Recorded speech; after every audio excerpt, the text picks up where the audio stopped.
చంద్రబాబు గారు ఈ మధ్యన ఎక్కడ చూసినా కూడా ఎక్కువ మంది పిల్లల్ని కనండి అంటూ బాగా పిలుపునిస్తా ఉన్నారు కదా.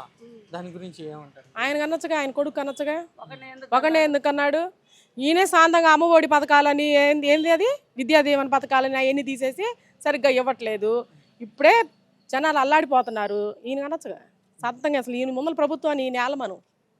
అంటే పిల్లల్ని ఎక్కువగా కంటే రాష్ట్రాన్ని బాగా డెవలప్ అయితే మంచి జరిగింది అంటారు. బాగా చేస్తాడు ఆయన డెవలప్. ఆయన చెప్పిన పథకాలు సూపర్ సిక్స్ ఏది ఆయన ఏం చేయడండి. ఆయన ఏం చేయడు. డెవలప్మెంట్ అనేది ఉండదు. ఆయన ఉంటే దోసుకోవటం దాచుకోవటం అంతే.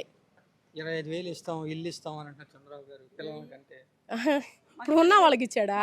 1500 పోయినసారి జగనన్న ప్రభుత్వంలో ప్రతి పేదవాడికి ఇల్లు వచ్చింది. ఈసారి ప్రభుత్వంలో ఒక్క పేదవాడికన్నా ఇల్లు ఇచ్చావా? రైతు భరోసా వేసావా?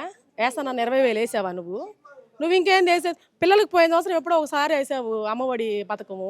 ఇంకా ఇప్పటి వరకు వేయలేదు. నువ్వు మళ్ళీ దాన్ని వేస్తావో ఏవో కూడా తెలియదు.